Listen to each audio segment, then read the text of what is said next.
A cruz como terapia de Deus.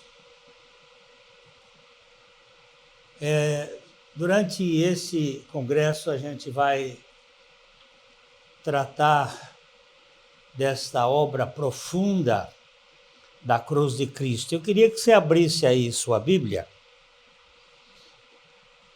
em Mateus capítulo 11, o verso 18 a 30. Mateus 11, 18 a 30.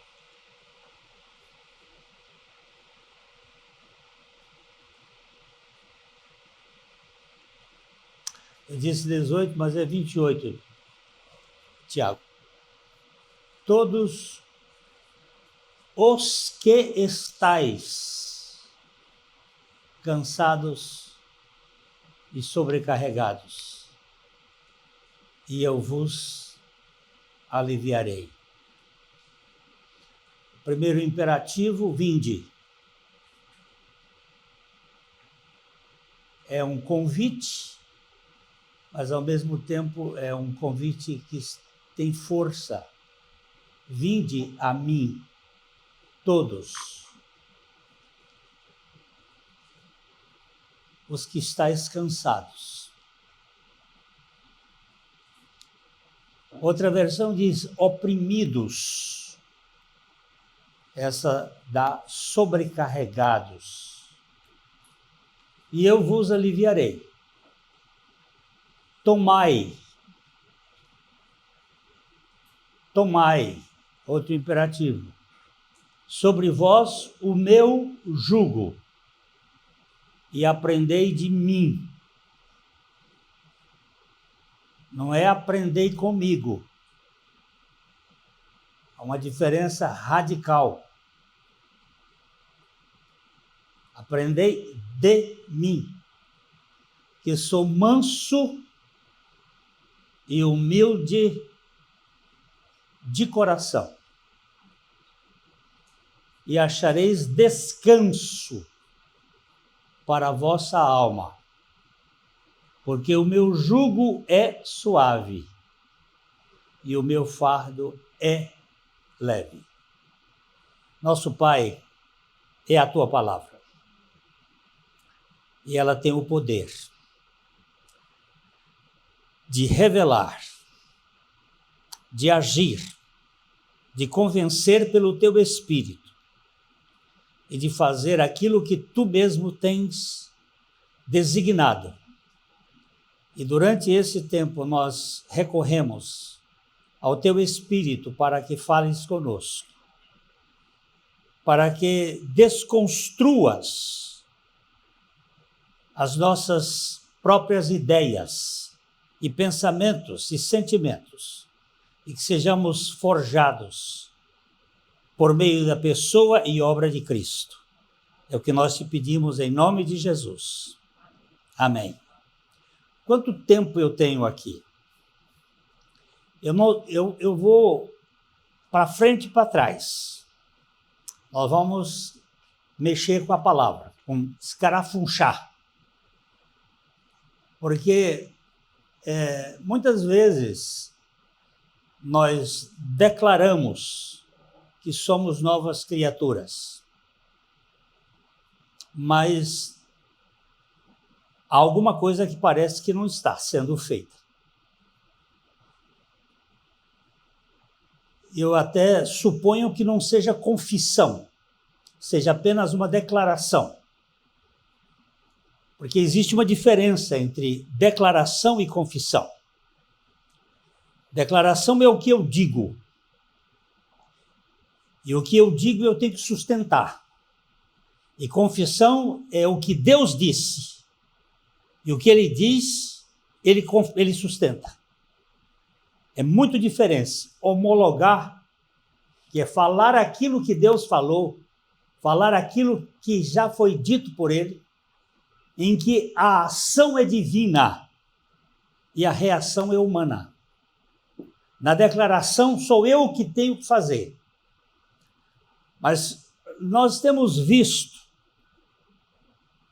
pelo tempo afora e pela nossa própria experiência, que muitas vezes nós falamos uma coisa e até acreditamos, mas não cremos. É outra coisa. Acreditar é uma coisa, crer é outra. Acreditar é dar crédito a. Crer é entrar no barco. Eu posso dar crédito ao barco, mas eu não entro no barco. Eu dou crédito no avião, mas eu não entro no avião. Muita gente não anda de avião. Se você perguntar para ela, você sabe que o avião é um transporte seguro? É o segundo transporte mais seguro do mundo. Primeiro é o elevador. Segundo é o avião. Você sabe que é um transporte... Sei. Você vai no avião? Não, não vou. Aí é crer. Sei, aí é acreditar. E crer é outra coisa. Então o Senhor Jesus estava falando, vinde a mim todos os que estáis...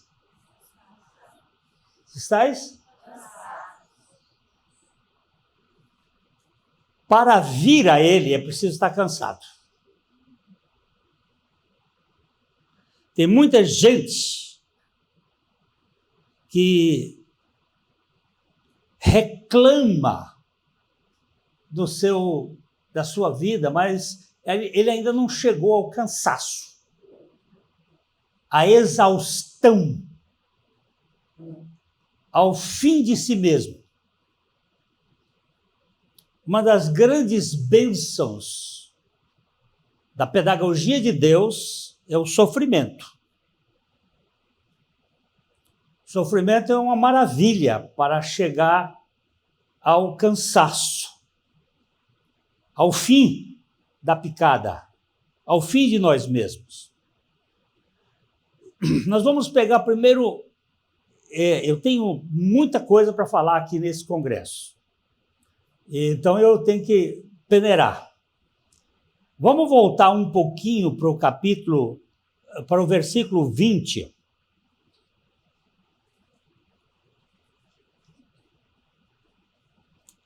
Versículo 20. Passou então Jesus a increpar. Essa palavra, esse português aqui é meio arcaico. Né? Increpar é repreender, corrigir. Passou Jesus a repreender as cidades nas quais ele operara numerosos milagres, pelo fato de não se terem arrependido. Depois a gente até poderia conversar um pouco mais assim particular, que milagre não leva à fé. Milagre pode fortalecer a fé, mas não leva à fé. Jesus uma vez falou que muitos creram nele vendo os sinais, mas Jesus não confiou a eles, porque sabia o que era o coração deles. Sabe por quê? Milagre é constatação de fenômeno. E a fé é o firme fundamento das coisas que se esperam e daquilo que não se vê. Se eu vir, eu não preciso de fé. Para eu ter fé, eu tenho que andar no campo do invisível. E Jesus operara muitos milagres naquelas cidades, e ele diz, ai de ti, Corazim, ai de ti, Betsaida, porque se em Tiro e em Sidom, duas cidades da Fenícia, recentemente a ministra do Supremo Tribunal Federal chamou os brasileiros de tiranos, pequenos tiranos. É a cidade de Tiro, um dos locais do satanismo da Bíblia. Pessoas impostoras, dominantes. Se em Tiro e Sidom se tivessem operado os milagres que em vós se fizeram,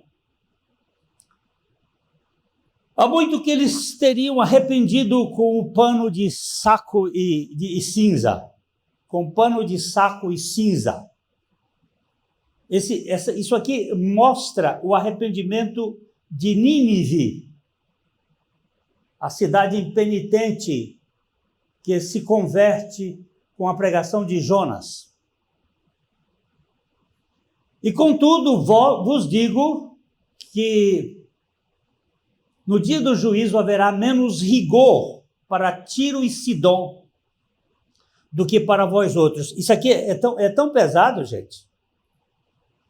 É tão pesado, porque tem rigor menor e maior no juízo. Tem fornalha mais quente ou mais morna no inferno. Todos vão para lá. Mas, segundo Jesus, há menos rigor para Tiro e Sidom do que para vós outros. Para quem? Corazim e Betsaida. Duas cidades em que Jesus realizou muitos milagres. A maior parte dos milagres que Jesus realizou foi nessas três cidades. Corazim, Betsaida e Cafarnaum. E ele diz, haverá menos rigor. Tu, Cafarnaum, elevar-te-ás porventura até o céu? Quem é que quis subir ao céu e ser semelhante ao Altíssimo? Satanás, lá no livro de Isaías. Essa tendência de elevação, essa tendência de glorificação, essa tendência de orgulho, essa tendência de que eu sou melhor do que os outros. Isso é satânico. Isso é terrível. Então ele diz, descerás até o inferno. Porque se em Sodoma, agora ele pega pesado. Se em Sodoma se tivessem operado os milagres que em ti se fizeram, teria ela permanecido até o dia de hoje. Digo-vos, porém, que menos rigor haverá no dia do juízo para com a terra de Sodoma do que para contigo. E eu tenho que fazer uma aplicação para mim. Eu não leio a Bíblia para pregar para os outros. Eu preciso ler a Bíblia para aplicar a mim. Glênio, você quer subir ao céu e ser semelhante ao Altíssimo? Você quer ser independente? Você quer ser autossuficiente? Você quer se mandar? Você quer ser autônomo? Ou você quer ser dependente de um Deus soberano? O que você quer, Glênio? Esse modelo aqui é o modelo da altivez. Tá cortando? É o modelo da altivez. Esse é o contexto, o pano de fundo da palavra de Jesus. 3 cidades que se bastam. 3 cidades que estavam metidas dentro do jugo da religião dos escribas. Jesus repreendeu essas cidades impenitentes, porque apesar de terem testemunhado seus maiores milagres e ensinos, não se arrependeram. O motivo central da repreensão é a dureza do coração diante da revelação graciosa de Deus. Se estiverem ouvindo bem, diante da revelação de Deus. O motivo central da repreensão é a dureza do coração diante da revelação graciosa de Deus.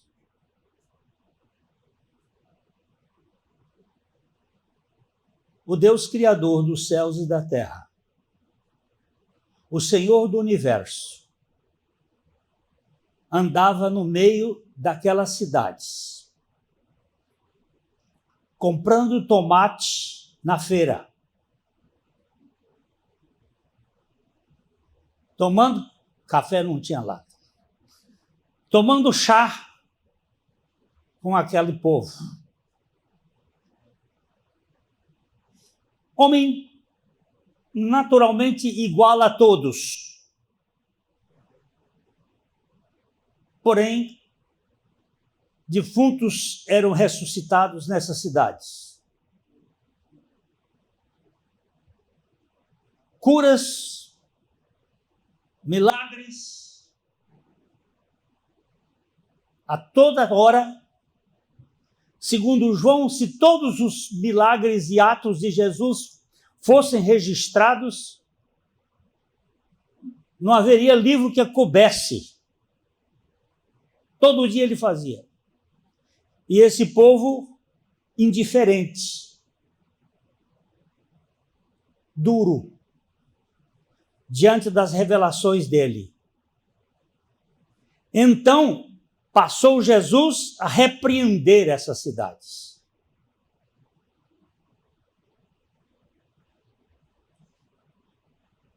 Porque eles viram a luz, mas escolheram as trevas.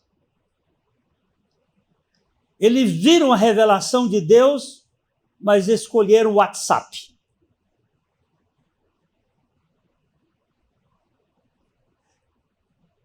Eu tenho a Bíblia no WhatsApp, no telefone, e eu gasto mais tempo vendo notícias e informações deste mundo caído do que lendo a Bíblia.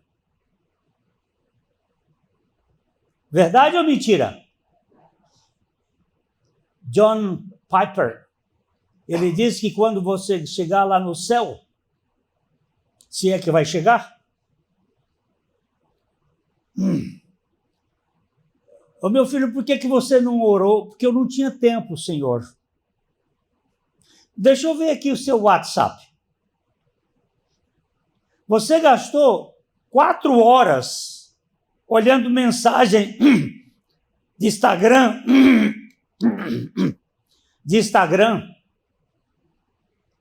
de não nada, de coisa nenhuma. Só num dia. Olha aqui, está registrado aqui. E você me diz que não teve tempo de orar, nem de ler a Bíblia? Para restaurar a sua mente, para consertar, para curar, para ter terapia. E fica de reunião em reunião de oração, me pedindo para curar. Só aquelas oraçõezinhas mequetrefes, que você entra como se fosse uma lista de supermercado. Me dá, me dá, me dá, me dá, me dá, me dá, me dá, em nome de Jesus, amém. Qual foi a comunhão que você teve comigo? Eu estou falando do John Piper, eu não teria coragem de dizer isso.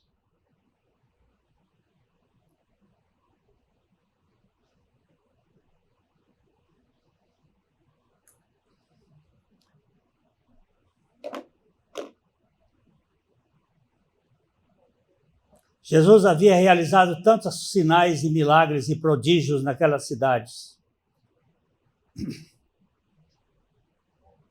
Eles tiveram o privilégio de libertar pessoas. Eles ouviram as pregações do próprio Messias. Eles viram curas, libertações, ressurreições, mas rejeitaram o arrependimento. Ai de ti, Corazim, ai de ti, Betsaida. Eu estou falando do pano de fundo para Jesus dizer: vinde a mim. Esse vinde a mim tem que ter, a gente tem que saber o que está por trás. As cidades foram repreendidas porque quanto maior a luz, maior a responsabilidade. A rejeição à luz traz juízo maior do que a ignorância.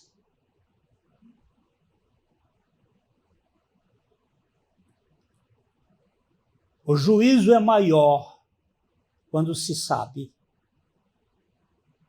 mais do que aquele que sabe menos. No dia do juízo haverá menos rigor para Tiro e Sidom do que para vós outros. Glênio, você sabe que o seu juízo, depois eu vou mostrar que o meu, já, felizmente, já foi resolvido. Mas você, pelo seu conhecimento, você tem muito mais responsabilidade de ter uma vida mais comprometida comigo do que aquele que não sabe nada. Isso traz peso, traz cansaço. Por isso que eu tenho que correr para ele. Vinde a mim.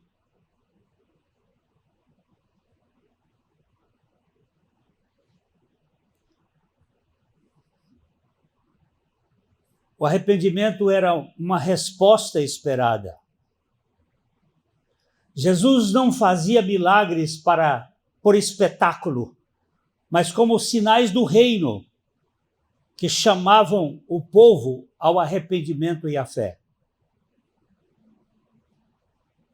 Há umas 4 semanas atrás, eu encontrei uma moça que deu muito trabalho. Ela era muito cheia de si, muito autossuficiente, muito dona da verdade. Difícil de convivência. Um dos seus filhos não quer vê-la pintada a ouro. Porque, às vezes, na igreja, a gente tem um bom comportamento, mas em casa,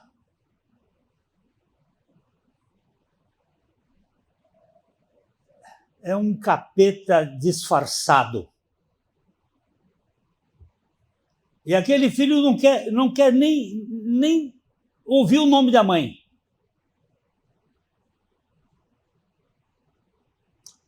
E ela se debateu bastante.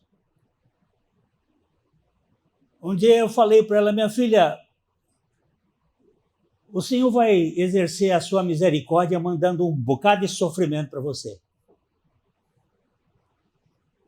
Para que você seja quebrada. E há umas 4 semanas, talvez, eu a encontrei e ela me disse assim: pastor, eu não tenho mais passado. Eu não tenho mais costas. Meu passado foi crucificado. Eu digo: ô, minha filha, eu não dirijo mais olhando para o retrovisor.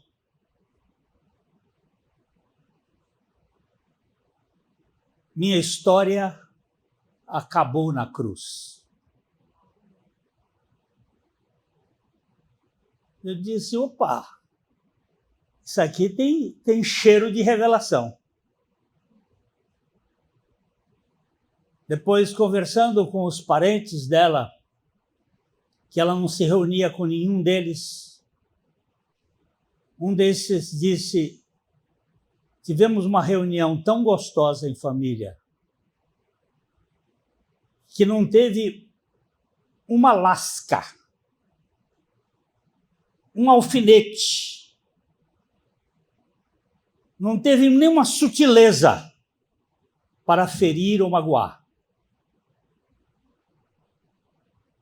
Porque a cruz tem esse poder de acabar com a nossa história, com o nosso passado.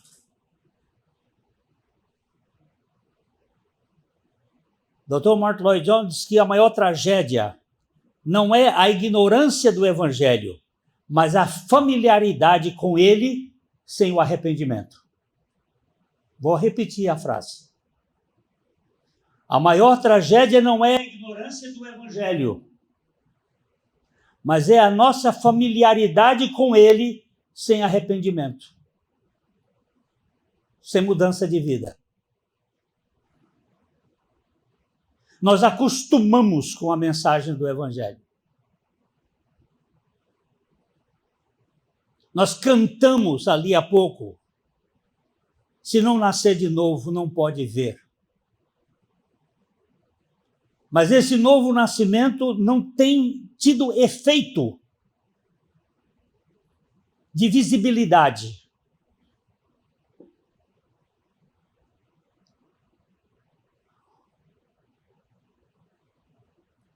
Jesus diz que o juízo vem sobre a indiferença espiritual. Ele falou que Sodoma, não falou de Sodoma apenas para chocar, mas para mostrar que a indiferença espiritual de Cafarnaum era pior do que os pecados notórios de Sodoma. Eu vou repetir. Ele não falou de Sodoma apenas para chocar, porque é chocante, mas para mostrar que a indiferença espiritual de Cafarnaum era pior do que os pecados notórios de Sodoma. Indiferença. Então, a indiferença diante do Evangelho é um pecado que provoca juízo mais severo do que um pecado imoral.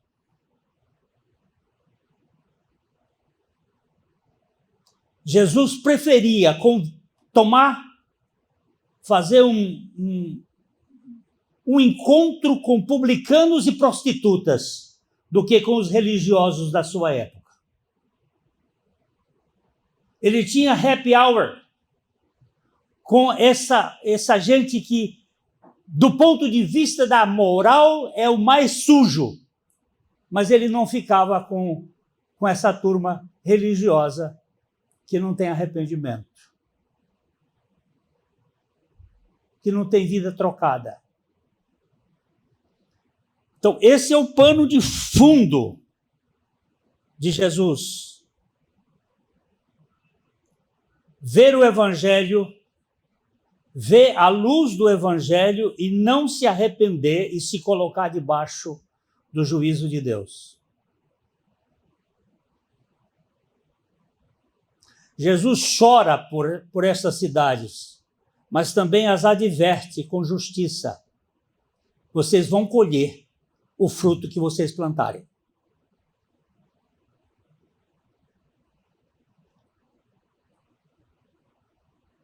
Jonathan Edwards, um dos teólogos mais preciosos dos Estados Unidos, e ele disse naquele sermão: pecadores nas mãos de um Deus irado, os que rejeitam o Evangelho e fazem sobre seus próprios ombros, e os que rejeitam o Evangelho o fazem sobre os seus próprios ombros. E a rejeição da graça é o caminho mais curto do juízo. Senhor, eu estou na tua graça, não é para viver um laissez-faire, laissez-passer, que na figura francesa significa deixa como está para ver como é que fica. Eu não quero viver sem esta profundidade da tua graça operando em mim. E para que a graça opere em mim com essa profundidade, eu tenho que ter a consciência de quão desgraçado eu sou. De quão indigno eu sou.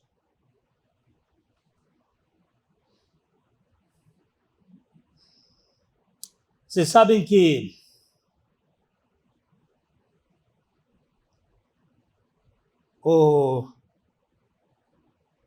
deixa eu ver se eu pego aqui tanta anotação.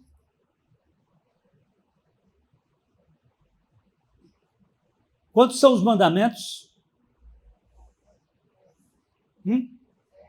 10. No tempo de Jesus, os escribas tinham transformado os 10 mandamentos em 613. Tinham transformado a Torá são os 5 livros. Gênesis, Êxodo, Levíticos, Números e Deuteronômio. Em 613 mandamentos. –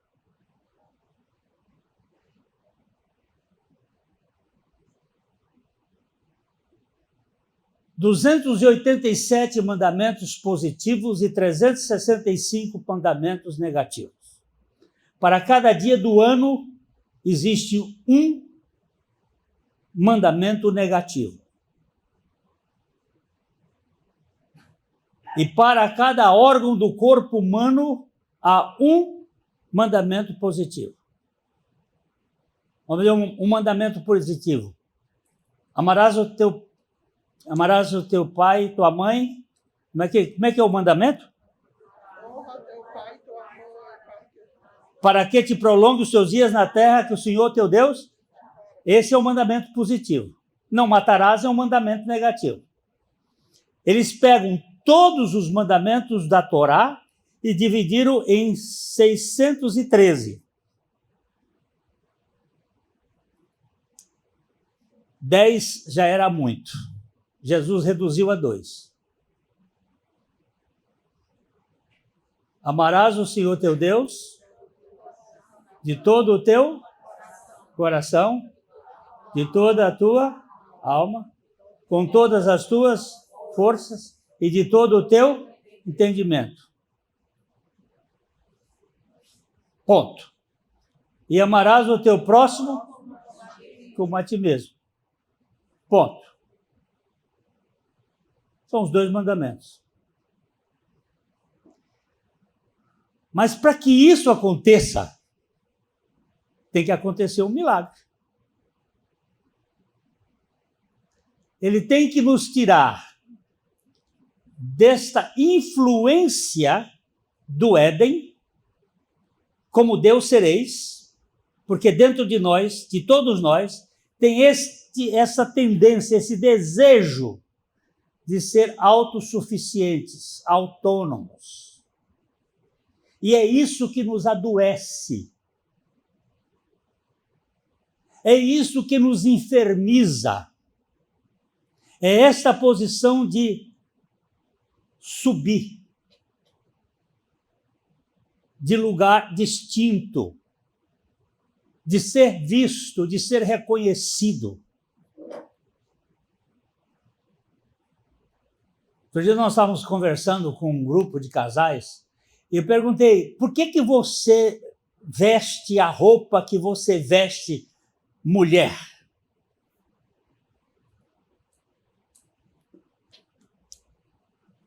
Qual é o motivo que você veste e sai procurando grifes e grifes para se vestir? Por que você faz isso? Aí uma disse, por causa do meu marido. Mentira. Seu marido te vê com a roupa mais simples possível. Você não é por causa de marido, não. É por causa da opinião da vizinha, é por causa do outro. Não fica com conversa fiada aqui dizendo que é por causa de marido, que ele nem se importa com a sua roupa, e nem é você com a dele. Vocês estão lá de chinelo em casa e felizes, mas quando tem que sair, é uma arrumação fora de série. Por quê? Porque nós vivemos da opinião alheia.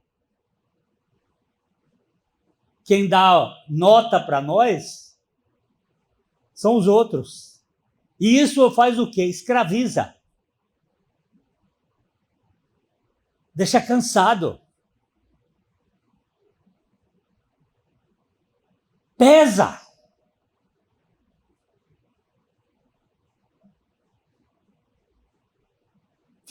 Chega um dia, meu pai, eu estava tão arrumadinha e depois ainda recebo aquele elogio ao contrário. Onde você comprou essa roupa, não tinha alguém melhor, não? Aí acaba com a festa. Ou, como disse uma senhora, eu mandei fazer uma roupa única e cheguei na festa, tinha 2 iguais. Acabou a festa da pobrezinha. Porque o costureiro, nem para mudar um pouco o pano. E nós vivemos com esta apreciação do outro. E somos escravos.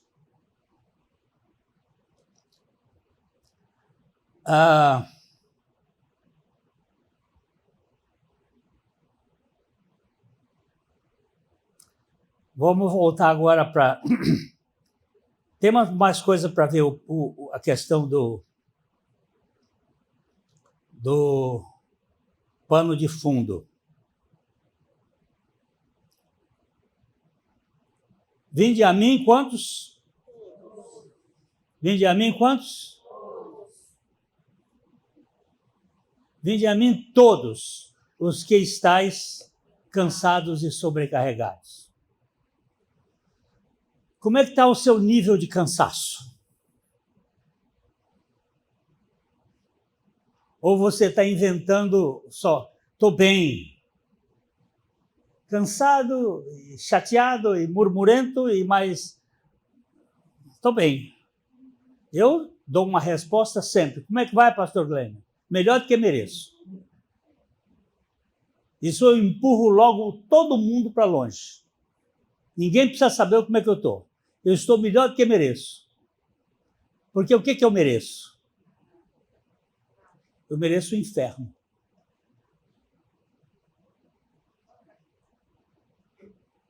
Eu mereço o inferno. Agora, quando eu digo que eu estou melhor do que eu mereço, eu estou dizendo que o Senhor, só o Senhor para me curar. E aí, o nível de cansaço.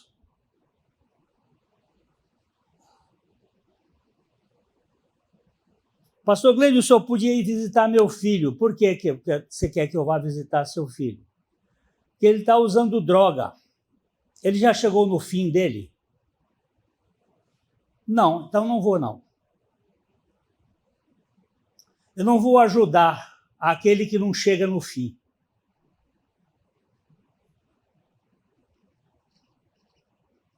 Porque só tem retorno quando você chega no fim. Quando você está cansado. Quando você está oprimido. Aí você pode vir.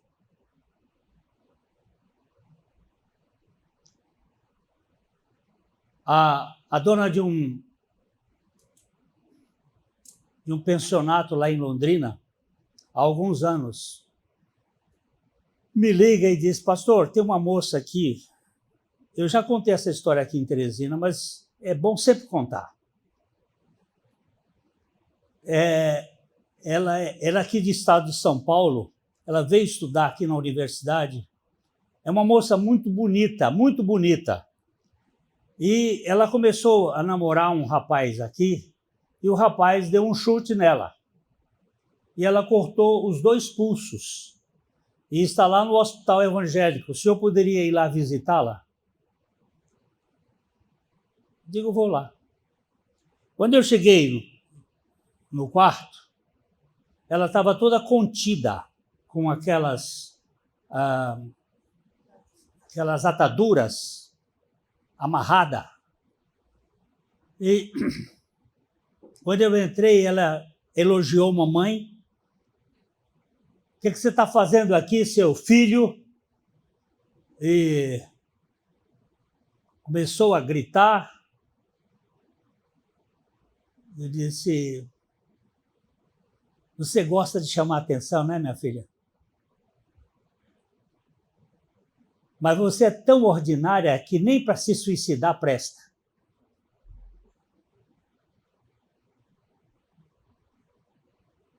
Você fez um show todo e um cortinho aqui só para chamar atenção. Mas se você queria se matar, eu tenho uma receita muito melhor para matar você. Porque, na verdade, o que você precisa é morrer.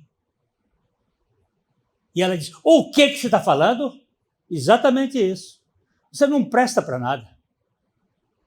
Você precisa morrer. E aí eu fui para a gaveta da mesa, peguei um Novo Testamento dos Gideões e comecei a expor, primeiro, a ruindade do coração humano e depois o que Jesus Cristo veio fazer aqui. E quando eu terminei de mais ou menos uns 40 minutos mostrando o que é a obra da cruz, ela virou para mim e disse, eu creio. Eu digo, opa, esse aí não é você. Eu creio, é o Espírito Santo já fazendo você crer. Eu creio. O senhor me solta? Eu digo, agora soltar aqui não é comigo. Chamei a enfermeira. A enfermeira veio, falei para ela, ela disse, eu não posso, sem autorização do médico. Chamou o médico. Contei para ele, o médico disse, o senhor se responsabiliza, eu mando soltar. Eu digo, eu não fiz nada por ela. Quem responsabiliza é quem fez.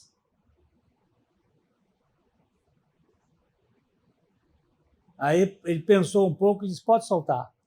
Soltou, sentamos os dois ali conversando, daqui a pouco chegou o pai e a mãe, que tinham vindo da cidade de São Paulo e estavam procurando hotel. Aí eles chegaram e viram assim, e ela virou, ele disse, minha filha, ela disse, eu estou crucificada com Cristo. Aí ele olhou para mim e fez assim, porque é loucura. O evangelho é loucura. Mas é loucura que liberta. E liberta de uma vez para sempre. E liberta de fato. E quando a gente é liberto, acaba a nossa história. Toda doença, toda enfermidade espiritual começa com a separação entre Deus e o homem. Vamos dar uma olhada em Provérbios, capítulo 17, verso 22.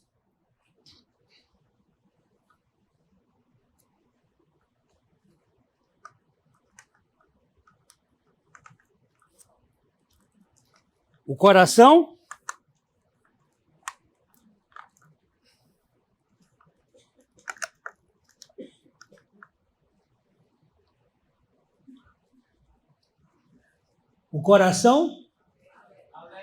o coração é o quê? É o quê? Mas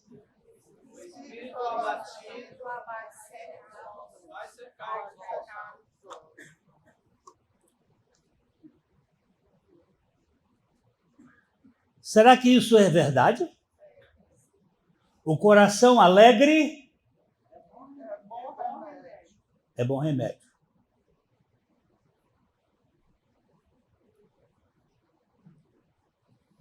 mas o espírito abatido seca os ossos. Eu tenho aqui pelo menos um médico que eu estou vendo, que é o Dr. Lívio, não sei se tem mais, mas a medula óssea é onde fabricam as nossas defesas.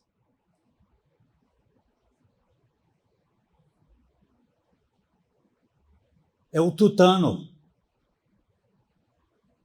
responsável pela fabricação dos glóbulos vermelhos, dos glóbulos brancos, das nossas defesas. O espírito abatido, deprimido, sobrecarregado, ele seca os ossos. Ele abre para o adoecimento.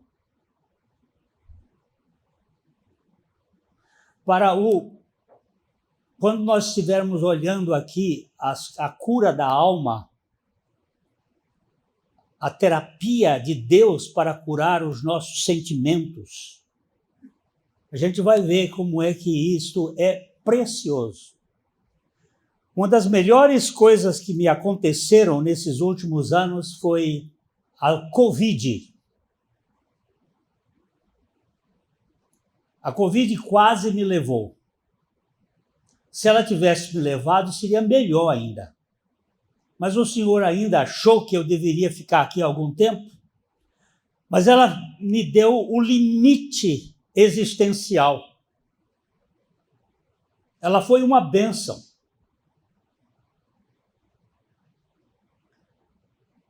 Hoje eu estou em pregar escrevendo, porque minha memória, que era razoável, hoje é uma memória, não é nem de formiga, que a formiga tem uma memória boa.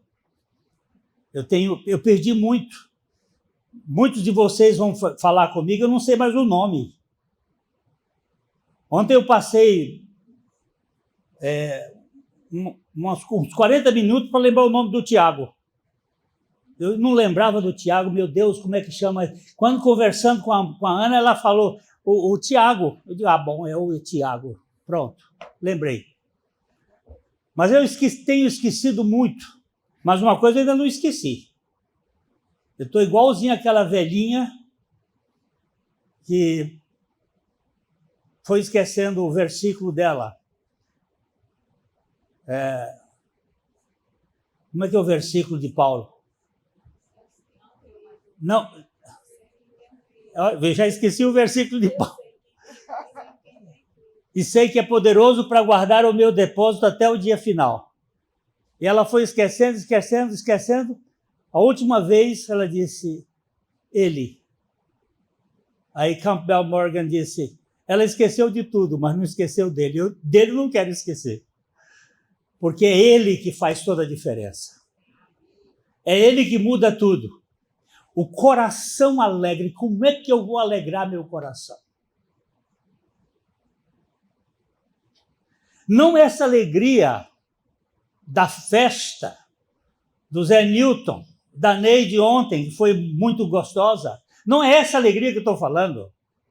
Eu estou falando daquela alegria no cacete. Aquela alegria na tribulação. Aquela alegria que vem do Senhor. Daquele imperativo, regozijai-vos sempre. Outra vez digo, regozijai-vos. O espírito abatido seca os ossos e enfermiza. Eu posso diagnosticar um bocado de gente aqui agora. Você não está livre, você está carregando um defunto. Onde é que está? Estampado no rosto. Há um peso para resolver o mundo. Entrando ali, conversando com Souza, ele disse, com a doença da minha filha, com os problemas, eu nunca tinha experimentado o entregar ao Senhor.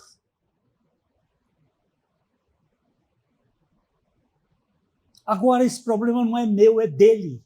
Opa! Eu não quero nem escutar mais. Isso aí que já escutei é suficiente. Se viver é para a glória do Senhor, se morrer é para a glória do Senhor. Nós saímos desse campo de comando humano.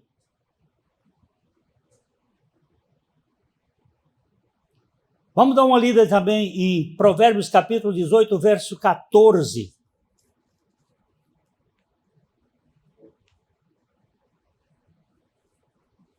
O espírito firme, o que tem?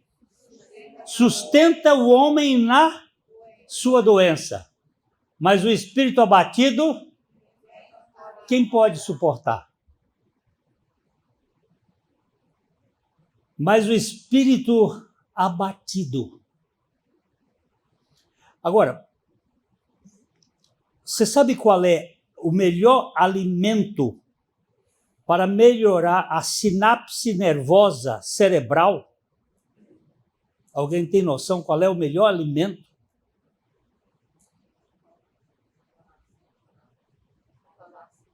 Não, alimento mesmo. Alimento. Abacate. Abacate. Agora, o melhor alimento para melhorar o espírito é Abba Pai.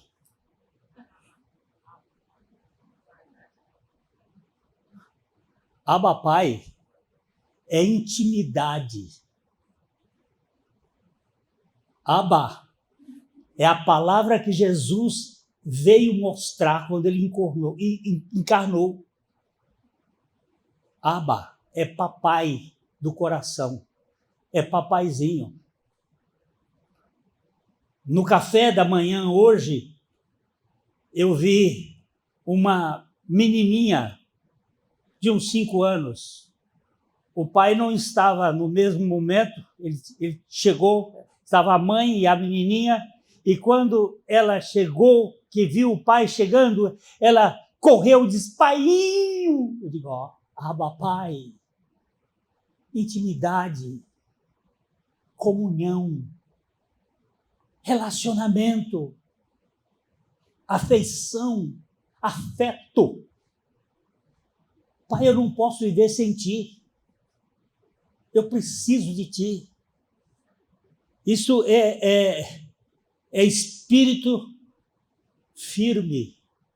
Tem onde segurar. Agora, o espírito abatido é aquele consumido, sugado, chupado. Está lá. Gemido.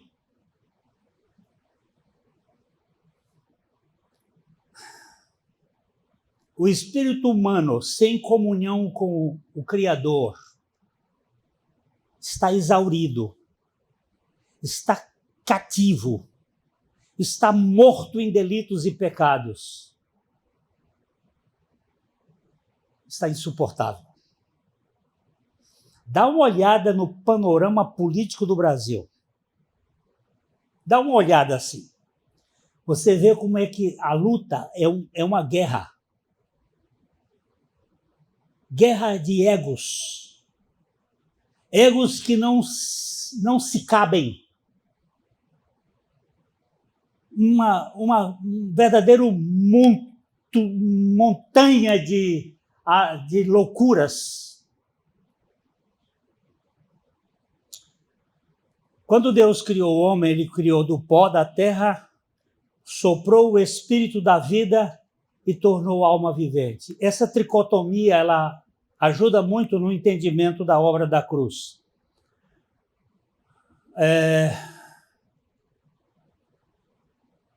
A cruz de Cristo é o único lugar onde essa alienação é tratada na raiz. Quando o homem pecou, o espírito dele foi desconectado de Deus. A alma tomou o lugar de governança e o corpo sofre as consequências desta alma altiva, que busca o reconhecimento. E ela precisa cansar. E ela precisa se exaurir. E ela precisa estar oprimida para poder vir a Cristo. Quando chega a esse ponto, como aquela menina do hospital evangélico, totalmente decepcionada no fim de si mesma, com um diagnóstico bem contundente, eu creio. E creu. E creu e descansou. Porque era o fim da picada.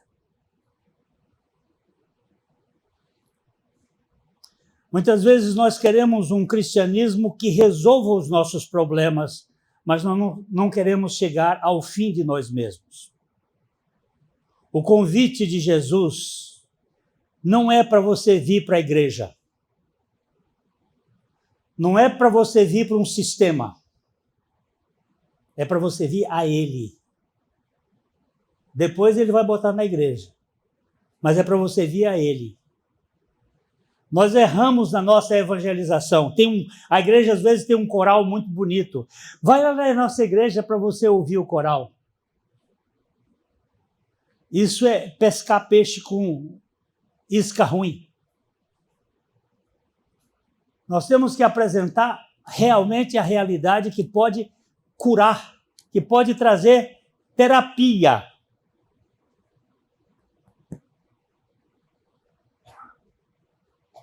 Ontem no casamento eu até fiz uma brincadeirinha e eu estou sendo tratado lá em casa. Nós tivemos uma empregada com 24 anos. E agora estamos sem empregada e eu tenho que lavar a louça. Eu tenho que ir para a terapia. E tem que ser feito não por obrigação, não como peso, mas como adoração, como prazer, com alegria.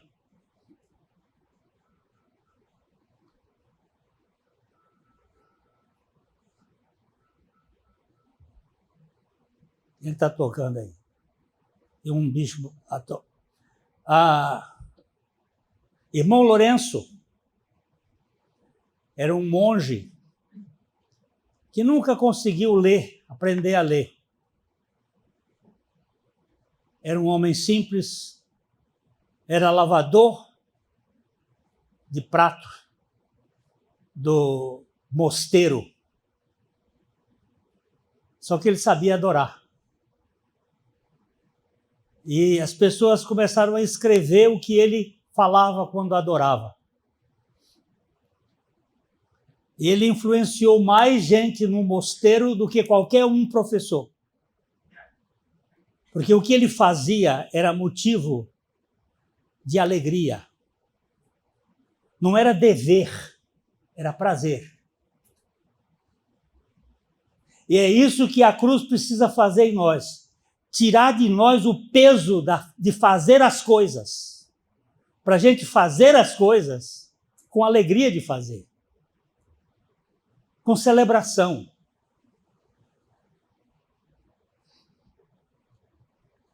A separação de Deus gera medo, gera vergonha, gera vazio e tentativas frustradas de autossalvação.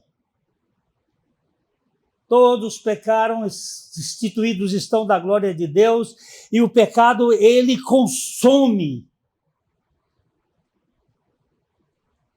O pecado é o homem curvado sobre si mesmo, dizia Lutero. É o homem curvado sobre o seu próprio peso, pelas suas exigências, pelas suas cobranças. Por que você está cansado? Porque eu estou me carregando. Não saiu como eu queria. Eu fiz um projeto e deu tudo errado. Em vez de eu celebrar com isso, eu vou passar a noite acordado porque não deu certo. E eu estou me arrastando, eu estou me carregando. Esse defunto, quem me livrará do corpo dessa morte? Dizia Paulo. Então, o cansaço que Jesus descreve, vinde a mim todos os que estão cansados e sobrecarregados, é, em sua essência, um fardo espiritual que precisa ser tomado por ele. A alma espiritualmente enferma tenta se justificar por obras, tenta se justificar por rituais, filosofias, mas não encontra descanso, não encontra paz. Às vezes a gente faz uma reunião, um culto, e aquele culto saiu muito bem, muito bonito, aí você fica assim, o que você achou? Saiu tudo certo? Como é que você viu isso? Cadê Deus no negócio? Era para os outros? E isso pesa. Antes da festa, a gente já fica sendo consumido porque quero que tudo saia direitinho. Eu gravo, às vezes, muitos programas lá que sai erro. Aí os meninos têm que cortar. Não deixa o erro sair, menino. Eu sou humano. Querem fazer tudo perfeitinho. Aí a gente tira esse negócio daqui, corta daqui, emenda lá. Que emenda nada? Eu errei.